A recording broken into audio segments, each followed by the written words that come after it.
Avec la fin de l'année scolaire, sonne aussi l'heure des bilans. Récemment, des élèves de l'enseignement agricole se sont retrouvés à Saint-Pierre sur le site de l'Armée Flore pour faire la synthèse des actions qu'ils ont menées sur le projet EPA2. Alors EPA2, c'est enseigner à produire autrement et c'est le deuxième volet d'EPA.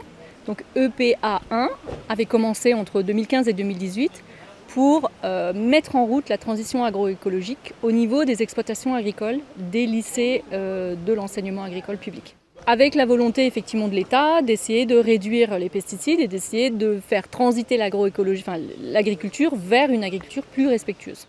Une agriculture plus respectueuse de l'environnement qui commence sur les bancs de l'école.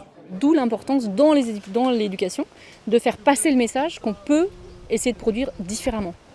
Donc de former les équipes, de former les exploitations agricoles des lycées, de façon à ce que les élèves, quand ils vont sur l'exploitation agricole de leur établissement, puissent voir des pratiques qui diffèrent de celles qu'ils pourraient voir à l'extérieur.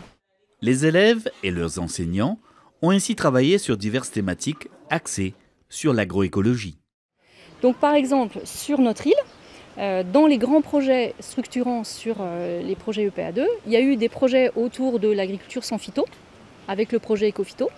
Donc là, effectivement, ça fonctionne au niveau des exploitations agricoles et ça fonctionne au niveau des élèves qui vont les travailler dessus. On a un axe qui était un axe par rapport au personnel, par exemple, sur la dynamique de réduire les intrants phytosanitaires sur le nettoyage des bâtiments. Comment on fait pour intégrer les personnels pour que je vais nettoyer les salles mais j'utilise plus ces produits-là. Comment on fait pour travailler avec les cuisines sur réduction des déchets, utilisation de produits de l'exploitation agricole, travailler avec les agriculteurs locaux pour pouvoir fournir les cuisines. Donc en fait, EPA2 a élargi le champ d'EPA1 à toute la sphère de la dynamique de la communauté éducative. Former les élèves, former les encadrants, les formateurs, former tous les personnels à rentrer dans cette dynamique-là. Toutes les exploitations agricoles doivent rentrer dans une démarche éco-phyto. On a aussi pardon, la démarche du compost qui a été instaurée avec le Conseil général et le Conseil régional qui ont participé, ou les mairies qui participent. On a toute la dynamique au niveau des cuisines aussi, qui est une obligation légale, d'essayer d'aller vers un approvisionnement local ou voire un approvisionnement bio. Donc il y a un succès, et sur les 4 thématiques qu'on a choisies aujourd'hui, à savoir les haies, la protection des haies, à savoir la mise en route de compost, l'agropastoralisme et puis tout ce qui concerne les parcelles stop, donc les parcelles sans phyto. C'est vraiment une dynamique qui se fait sur l'ensemble des établissements. Certains sont plus avancés que d'autres et c'était le but aujourd'hui de faire échanger les élèves autour de ces pratiques.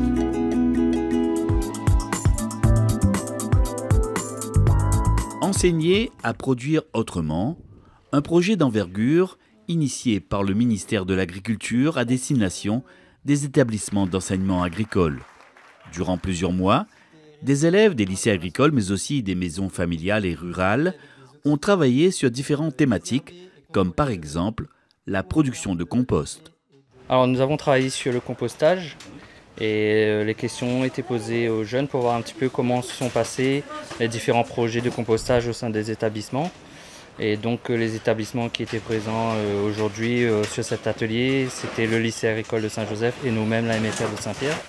Et donc le but c'était d'avoir un retour des élèves sur ce qu'ils ont vécu de bien ou de moins bien au niveau de l'activité au sein des établissements. Personnellement, j'apprends énormément le travail d'équipe et surtout pour le rendement et l'amendement de la terre, c'est plus pratique pour nous d'avoir ça. Est-ce qu'il y avait des choses que tu ne savais pas avant et que là tu as découvert grâce à ce projet? Justement, il y avait certains aliments ou même parfois plein de petits trucs que je peux jeter à la poubelle qui peut partir au compost. Et, voilà. Ça m'a quand même appris pas mal de choses par rapport à ça, quoi. Et en tout cas, tu trouves que c'est un projet intéressant? Oui, c'est quand même intéressant sur le long terme. Donc souvent on voit un petit peu qu'ils ont une meilleure prise en compte de ce qui est intéressant pour nous en termes d'écologie et de mieux pour la planète. Et donc du coup ils nous parlent un petit peu des éléments qui les gênaient aussi. Alors sur ces éléments-là on a notamment tout ce qui concerne l'odeur parfois qui est un petit peu gênante et après le travail physique.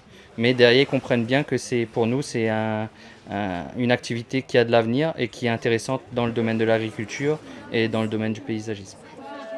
On ne s'attendait pas à ça, les élèves sont vraiment très sensibles à ça, surtout le lycée de Saint-Joseph. Nos élèves aussi sont sensibles à ça, mais on voit qu'il y a quand même une prise de conscience et une autre manière de penser maintenant pour éviter tout ce qui est gaspillage. Donc, ouais.